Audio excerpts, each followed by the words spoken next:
Salut les gars, j'espère que vous allez bien. Petite vidéo pour le spoil complet du chapitre 1046 en direct de ma Brechamp. J'ai été éjecté du salon par ma compagne et je suis obligé d'aller dans cet endroit reclus et isolé pour vous parler un petit peu des dernières nouvelles qu'on a à propos du chapitre 1046. Alors n'hésite pas à t'abonner pour me soutenir et pour que je puisse reprendre le lead sur ma vie et refaire des vidéos directement dans le salon. Les gars, je compte sur vous. C'est votre fédération qui pourra me faire arriver dans des lieux beaucoup plus larges et plus lumineux pour pouvoir vous parler de One Piece et du chapitre. Alors c'est vrai qu'il y avait déjà quelques éléments que j'ai donnés hier et ils sont vrais, les indices sont vrais puisqu'ils concordent complètement avec l'intégralité des informations que je vais vous donner aujourd'hui qui concernent le retour du combat entre Luffy et Kaido, mais aussi de pas mal d'autres choses. N'hésite pas également à me rejoindre sur Twitter parce que Twitter on rigole, on est sympa, on est cool, on est fun. Voilà pour la publicité, j'essaie de faire hyper vite aujourd'hui sur mon introduction pour ne pas vous faire perdre du temps avant les informations du chapitre 1046. La composition du chapitre, puisque le spoil est assez complet.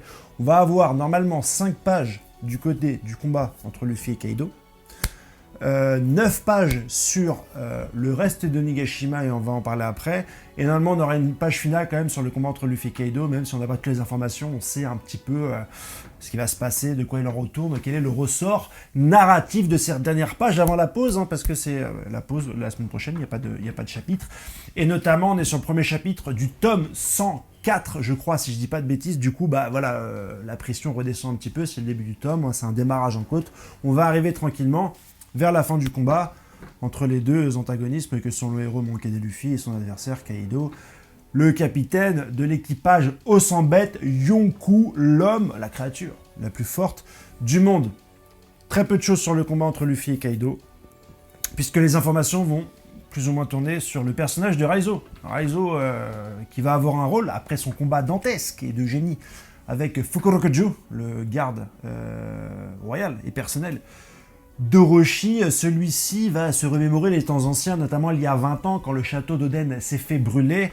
C'est un traumatisme quand même de l'intégralité de ses fourreaux rouges, puisqu'il a fait suite à la tuerie, au meurtre de Oden Kozuki, leur maître. Celui-ci a décidé maintenant de prendre les devants et de ne plus se faire surprendre au cas où il se trouverait dans un bâtiment entouré par les flammes et consumé par le feu.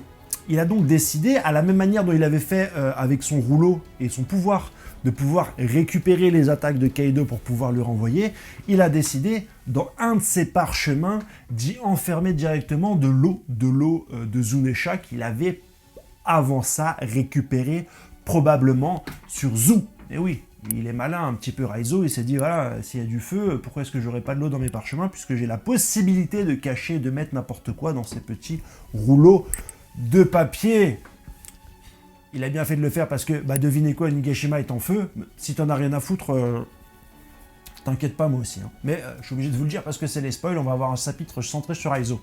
Il va donc profiter de ses jutsu et libérer directement l'eau de ses parchemins pour éteindre le feu. En plus, il est avec qui Raizo? Il est avec Jinbei. Tant bien que mal, Jinbei contrôle un peu l'eau, donc voilà, Jinbei il va faire en sorte que l'eau aille directement de pièce en pièce pour éteindre les flammes faites par Kanjuro, par King et par tous les personnages qui ont essayé de mettre Onigashima à feu et à sang.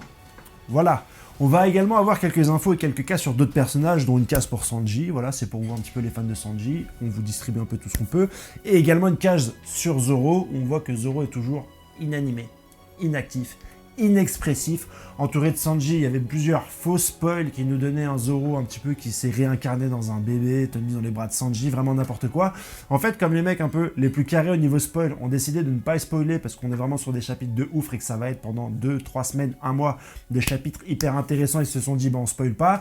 À cause de ça, il y a tout le monde qui commence à raconter n'importe quoi et tout le monde se prend pour des spoilers. Et donc du coup, on a pas mal de choses invraisemblables que j'évite de vous dire parce que je fais un travail de journalisme précis, abonne-toi, et que je fais le tri entre le bon grain et le mauvais grain pour vous donner un petit peu l'essence de ce qui se fait de mieux en termes de spoil One Piece.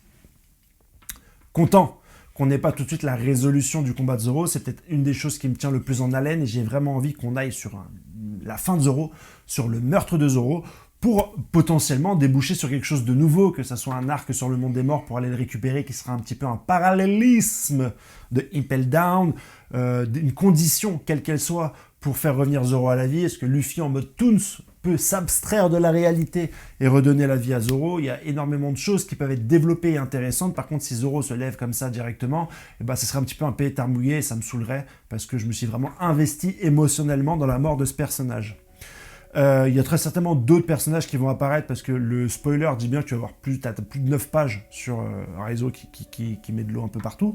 Donc tu as pas mal de développement. Le choix narratif de retourner là-dessus alors qu'on attend le combat entre Luffy et Kaido est un peu décevant, mais soit. On va dire que pour le début du tome, pourquoi pas, surtout qu'il y a peut-être des choses à finir. Il y aura un passage également sur Momonosuke et Yamato qui vont parler des flammes que Yamato est en train de tirer. Il y aurait quelque chose sur ces flammes. Pas hyper intéressant. Surtout qu'ils avaient un peu lâché le business de pousser les poils pour aller... les flammes pour aller justement aller voir ce qui se passe un peu sur le toit et Luffy combattre contre Kaido. Ça fait partie des 9 pages. Et enfin, on a 5 pages quand même sur le combat entre Luffy et Kaido. Notamment, un des spoilers qui nous a donné hier dans la soirée que j'ai pas pu donner. C'est que Luffy va réussir à attraper un éclair, un orage, et il va foncer vers Kaido pour le fouetter, pour le frapper avec en fait. Donc Luffy est capable aussi de récupérer des éléments de la nature. On l'a vu qu'il contrôlait le feu, enfin lorsqu'il courait, même si c'était plus un effet de style que le contrôle du feu. Là, il contrôle la foudre et il va fouetter plus ou moins Kaido avec ça. Et Kaido, plus ou moins, serait excité par ce nouveau pouvoir de Luffy, sourirait. Voilà, lui aussi sourit à l'idée d'affronter Luffy. Et voilà comment se finirait un petit peu la double page. C'est pas dit que ce soit le dernier coup de Luffy, mais c'est vrai que généralement, dans les combats de Nigashima, quand le personnage fait une grosse attaque en fin de scan, généralement, le scan suivant, il n'y a pas grand-chose. Enfin, il y a la fin du combat, c'est ça que je veux dire. Plutôt, il y a la fin du combat. Est-ce qu'on va avoir la fin du combat entre Luffy et Kaido? Et surtout la question, est-ce qu'on va avoir un flashback? Beaucoup se posent cette question-là. Moi, c'est vrai que je pense qu'on n'aura pas de flashback de Kaido, comme on n'a jamais eu un flashback d'antagoniste pendant le combat dans One Piece. C'est pas arrivé avec Crocodile, ni avec Arlong, ni avec Baggy, ni avec Rob Lucci, ni avec Daz Jones, le requin chelou. Ni avec Doflamingo, c'était pas pendant leur combat, c'était bien avant, et c'était pendant le flashback de Corazon, ni avec Big Mom, mis à part 2-3 pages qui te montrent une scène qui va symboliser un petit peu la façon de penser ou nous donner une info sur l'antagoniste. On a généralement aucun flashback de 1 scan, 2 scans, 3 scans qui nous explique un petit peu les motivations de l'antagoniste. Ça, c'est dans Naruto, donc il y en a beaucoup qui attendent le flashback de Kaido, on attend des réponses par rapport aux Rocks, etc. Mais je ne pense pas qu'on aura des réponses maintenant, surtout qu'on a eu le flashback de Den qui nous a duré presque 1 tome et demi, narrant les histoires de Roger, etc. Je ne pense pas qu'on aura des explications pour le personnage de Kaido. Voilà, c'est dit, c'est fait. J'espère avoir tort, parce que j'aimerais bien sûr avoir un flashback et des explications supplémentaires. Mais force est de constater que selon les habitudes de Eiichiro Oda, je ne pense pas qu'on ira vers ce genre de développement. Je pense qu'on va avoir la fin du combat et qu'on ne saura pas, finalement, quels étaient les enjeux derrière la prise de Wano pour Kaido, derrière sa connaissance pour le personnage et son attente du personnage de Joy Boy. Kaido ne semble pas reconnaître les traits de Luffy, Nika, Joy Boy, Gear 5, etc. Je pense que c'est un flashback qu'on aura après, à propos bien sûr de cet équipage des Rocks, qui forcément aura son flashback, mais plus tard dans l'histoire. Bon, vous allez tous me dire en commentaire, mais si on aura flashback, si on aura flashback, je sais que vous l'attendez, je sais que vous le voulez, je le veux également, je dis juste que d'après mon analyse, je pense qu'on ne l'aura pas tout de suite.